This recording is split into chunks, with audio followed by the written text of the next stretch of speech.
Okay, so the coronavirus, it's been really, really annoying. It stopped us from going out, it stopped you from going to school, me from going to university, it stopped me from going to lessons and meeting up with people and getting to know new friends at university, and it's been just a real bummer for the last 2 years. And it just seems to mutate as well, which is wonderful because that's what we all want, a new variant every 3 months. But as prospective medical students, the great news is you will be expected to know something about the coronavirus, and you will be expected to answer questions at MMI. Now, what kind of stuff will you be expected to know about it? Because let's be honest, you're not global experts, but you're also prospective medical students, so there is a fine balance there, and you're expected to know some things. And that's exactly what we're going to be talking about today. We're going to be talking about what exactly you need to know about coronavirus, and also what kind of questions you'll be expected to answer about coronavirus in your MMIs. If that sounds good to you, stick around to the end of the video. Okay, so those of you who don't know, my name's Akshi. I'm a second year medic at Imperial College London, and to those of you who are new to this channel, hello, welcome. Would appreciate a quick subscribe if you don't mind. We recently passed 700 subscribers, which is completely awesome. It sounds really weird, but we're getting to the 4 digits, so you know, that's crazy. Yeah, would appreciate a subscribe. And to those of you who are returning viewers, hello again. We're doing a few of my videos. This is probably one of the last ones we're going to do, so hopefully you enjoyed this video, and if you've got any questions like the normal, we'll just drop them down below in the comments down below. Okay, so what do you need to know about COVID-19? Well, a couple of things. We're in the UK, obviously, and for those of you who are international applicants, you'll be doing MMIs, which are from universities in the UK. So you do need to know about coronavirus in the context of the United Kingdom, although some worldwide knowledge will be helpful as well. A couple of key bits and pieces are probably the first time the UK announced any restrictions in response to COVID-19 and roughly when COVID-19 basically entered the UK. Now, reports suggest that the first transmission of the coronavirus to the United Kingdom occurred on the 31st of January 2020. Now, there are many reports that suggest that coronavirus was around actually before this, and figures suggest that it was around actually before 2020 started in Europe. You'd get away with saying at the start of 2020. You do also need to know a couple of other key things, like what kind of major lockdowns were placed, how many were. We had one, throughout most of 2020, like March to sort of, I'd say, June, and then we had another one in November, and then we had another one from around December to February 2021.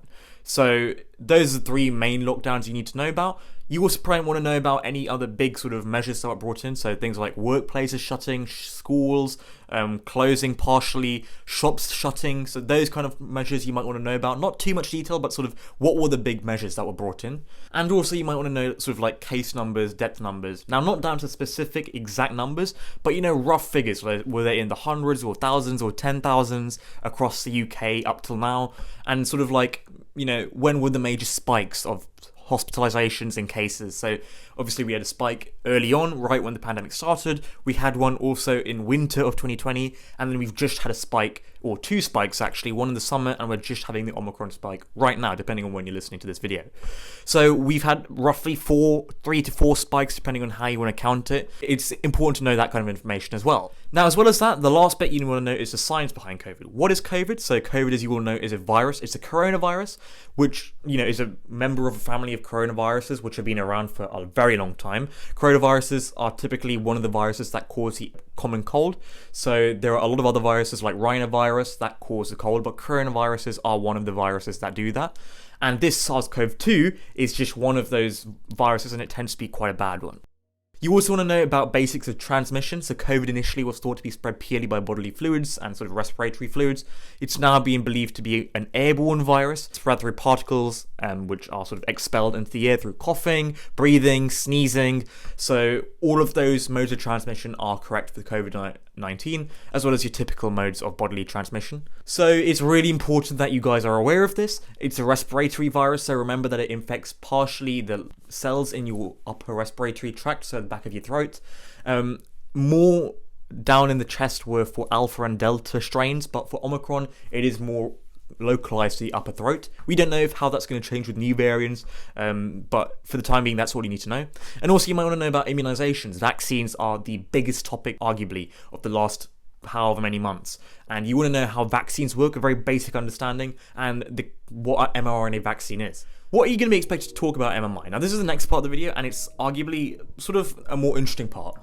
So first of all, you're going to be asked about, the measures. What is COVID, and, was the government's response a good one? Now, a lot of you guys might have your own opinions on this, and I can anticipate a lot of you guys might not agree with the response. And that could be for personal reasons or for any sort of reasons, and that's fine. But you do need to have your own answer. No one's saying that you have to agree with the government, otherwise you won't get into medical school. That's not the point. The point of the interview is to see your own opinion and see, how you formulate an opinion and how you debate one. It could be a completely, horrible opinion. It could be a completely terrible opinion. But as long as you're able to debate it, show the positives and the negatives of it, that's fine.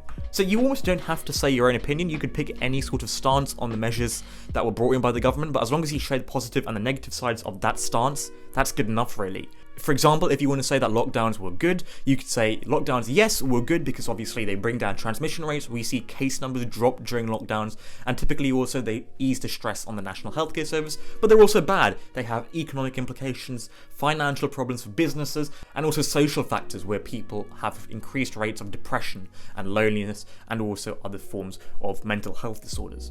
So there are a lot of good and bad things for each stance, but as long as you pick one and show those sides, that's good enough. Now, other kinds of questions you could be asked are typically on the biology of COVID-19, so this won't come up a lot. It might come up in more scientific interviews, but for most MMIs, they'll probably ask you, what is COVID-19, to which you need to say it's a virus that causes the condition COVID-19.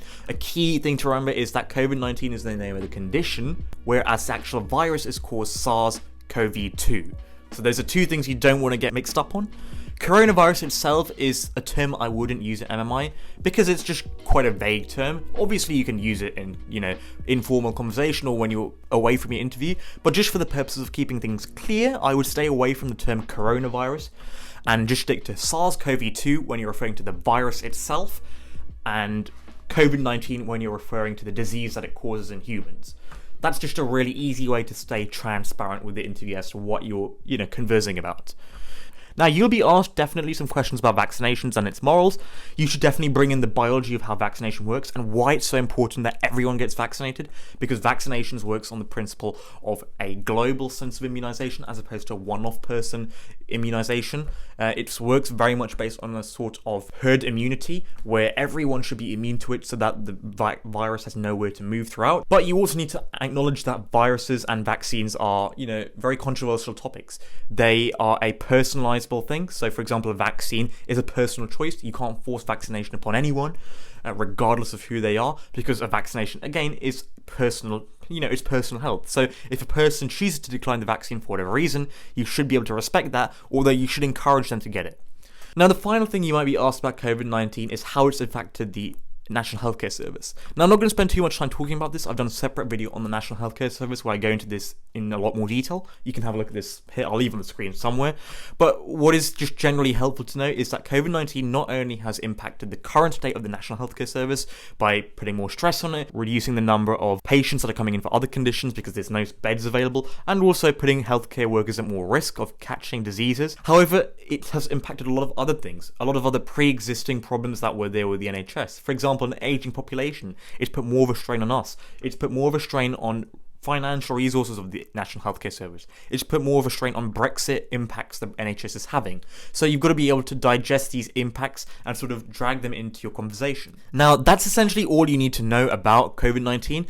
I gather it's been a short video and I haven't gone into too much detail, but I'm trying to get across the key points of what you need to know, and now you can go away and essentially look these things up for yourself using the Medic Portal, 6Med, or the NHS website. I'm not going to waste time sort of teaching you guys because that's not really helpful. I guess what's more helpful is probably telling you guys what you need to know and in how much detail. So hopefully that's been useful. If you guys want more information about COVID-19, I'll include a couple of descriptions down below to very helpful websites so you can go and click on and search up things. And yeah, I hope it's been a helpful video. Drop any questions in the comments down below. And yeah, I'll catch you all in the next video.